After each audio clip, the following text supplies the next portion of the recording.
channel Hidayah Minang. Jadi selama ko banyak silik Minang ko dianggap tarian. Jadi serpo video-video dan sebelumnya lah ambo bagi bahwa tarian atau gerak tangan yang melambai melahirkan bertujuan untuk memperingan gerak. Jadi ketiga awak kami juga berapa pantangan di dalam silik.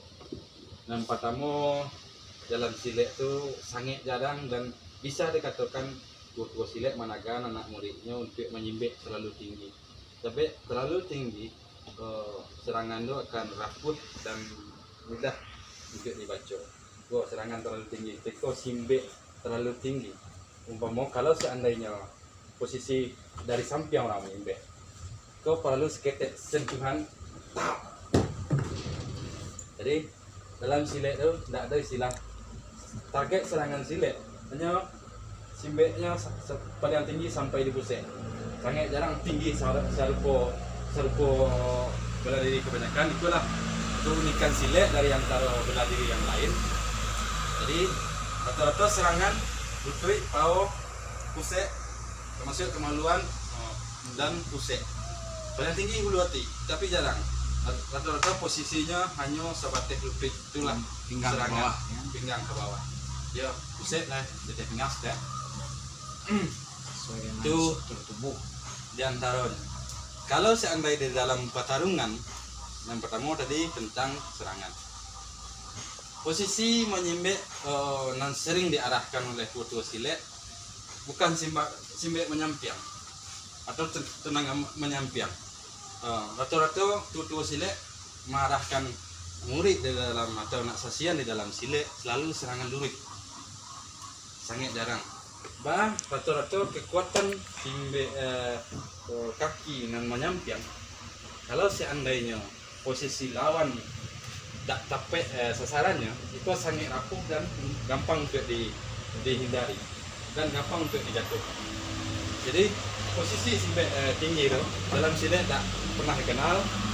Silet secara tradisional, mungkin secara modern, secara kekinian untuk menarik dan silet gelanggang atau tunjukkan supaya lebih rancak bisa lihat. Mungkin lah berbagai macam kreasi. Tapi silet di dalam secara tradisional tidak dikenal serangan-serangan tinggi seperti itu.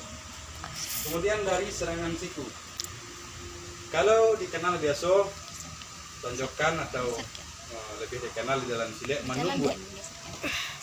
Menunggu itu rata-rata posisinya harus tidak boleh magih tenaga full atau tenaga yang sangat panuh. Istilahnya dalam pepatah Minang atau isyarat orang tua diibaratkan sarupo bermain lalang-lalang. Kalau seandainya habis banang di puntaran, tibo angin dan kareh kama kabatengan. Jadi boleh serangan itu hanya paling tinggi 75%. Tapi yang paling penting adalah ketepatan serangan yang harus awak serang. Jadi bukan kekuatan full yang diutamakan, tapi menjaga lebih kurang. Pada tanpa sulitnya lebih, sambil terpijak tak mati, lalu tak tahu yang petas itu. Ada ketikanya yang harus magih ke tenaga full ketika lah menjatuhkan atau melumpuhkan lawan sampai total. Disitulah. Jadi ketika pertandungan awal akan saling membaca gerak teknik lawan dan posisi lawan sehingga bisa dimaksimalkan. Jadi kalau dari serangan tumbukan, coba. Jadi rata-rata serangan dan panuh akan nampak dari pergerakan capek, akan nampak dari pergerakan tangan posisi. Jadi posisi itu harus jago, disiko raso bermain. Nah raso harus dilatih dengan banyak ibadah, dengan banyak zikir dan amalan-amalan sunnah.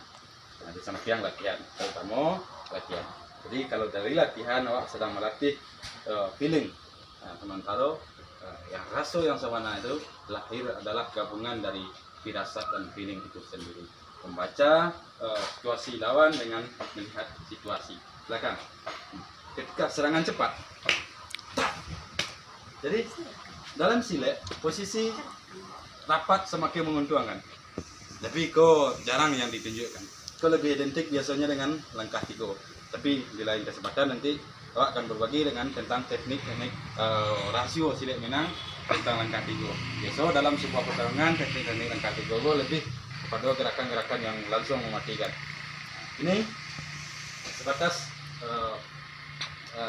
teknik kecepatan dan tidak boleh memberikan serangan terlalu full.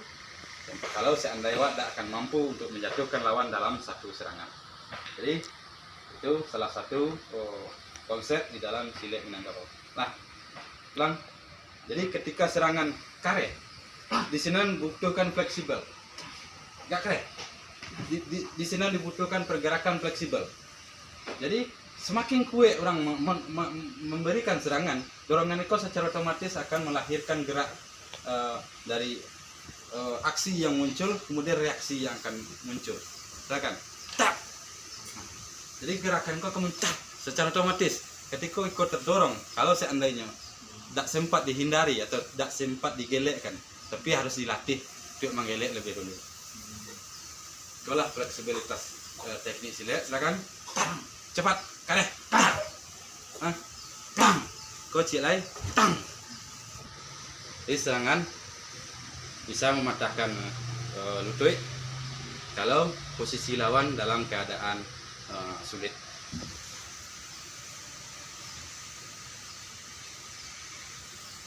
Lalu ada serangan yang pertama, serangan tinggi, kemudian serangan terlalu panuh dengan memainkan tenaga dan panuh full power. Di dalam silek, kalau seandainya tidak yakin untuk mampu melumpuhkan lawan dalam satu serangan, maka serangan panuh itu tidak perlu dikeluarkan. Itu butuh cadangan, dan itulah sebenarnya dari bagian dari bela diri. Yo awak teman bela diri. Kalau seandainya lah diagih kan api-api. Kalau seandainya lah berikan serangan memukul. Jadi cadangan. Ketika seandainya menyerang lawan panuh, posisi awak akan terlalu terbuka. Seandainya panuh. Jadi dibutuhkan kalau seandainya untuk menarik gerakan kau butuh fleksibel. Nah,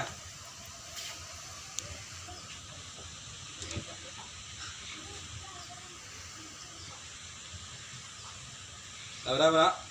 7 ya? Nah, boleh 7 ya. Saya tadi si B.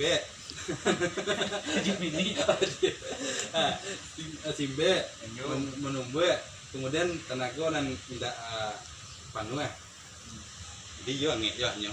Keringetan. Jadi serupa video yang sebelumnya, silek adalah sebuah olahraga yang luar biasa, walaupun hanya sedikit gerakan, hanya sedikit latihan, mungkin 5 menit, 10 menit sudah menguras keringat. Jadi bagi khususnya orang-orang kantoran yang ingin mencari solusi-solusi berolahraga, dan ini bisa dilakukan sendiri di rumah. Tapi yang paling bagus kalau untuk melatih Silek Minang, maka dibutuhkan pasangan. Tapi yang dilatih bukan sekedar teknik bela diri atau pertarungan, tapi rasa, insting, pemikiran, dan lain sebagainya. Seluruhnya menyatu dalam setiap gerak langkah Silek Minang. Dan itulah Silek Minang. Jadi ada beberapa lain keunikan Silek Minang yang mungkin di lain kesempatan kita bagikan. Nah, tapi yang perlu diperhatikan adalah dua hal. Yang pertama, serangan tidak boleh terlalu tinggi, termasuk yang pertama kaki, kemudian serangan tangan atau menumbuh tidak boleh terlalu full. Kalau seandainya terlalu full, posisi terlalu lurus, posisi kau akan mudah dipatahkan. Hanya butuh sedikit sentuhan. Sebab kalau seandainya itu sengaja dipatahkan, itu tidak akan mampu dipatahkan kalau lawan bertahan. Jadi patahan itu baru boswo ketika sedikit sentuhan yang boswo. Pas itu ada serangan. Jadi kalau terlintang resiko patahnya lebih. Jadi itulah tambahan sekedar di baru. Jadi serangan-serangan ketat. Nah, ketika bisa dibawa kemari, haruslah pergerakan bisa dibawa kemari.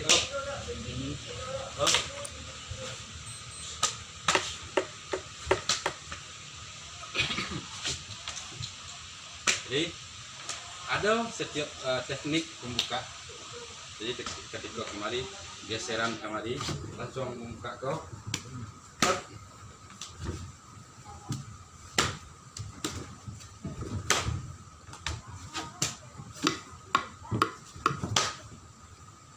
Jadi posisi sile di Minangkabau akan menyesuaikan seluruh gerak lawan yang muncul.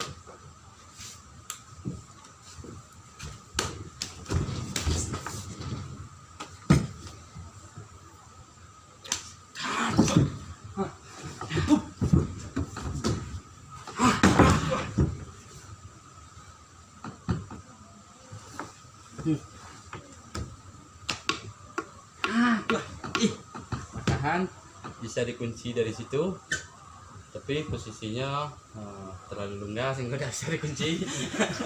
Ya. Jadi sedikit orang ngelak. Nah,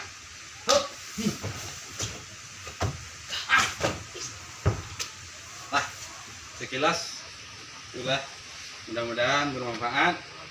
Di lain waktu dan kesempatan kita bagi seketik lain. Nah, assalamualaikum warahmatullahi wabarakatuh.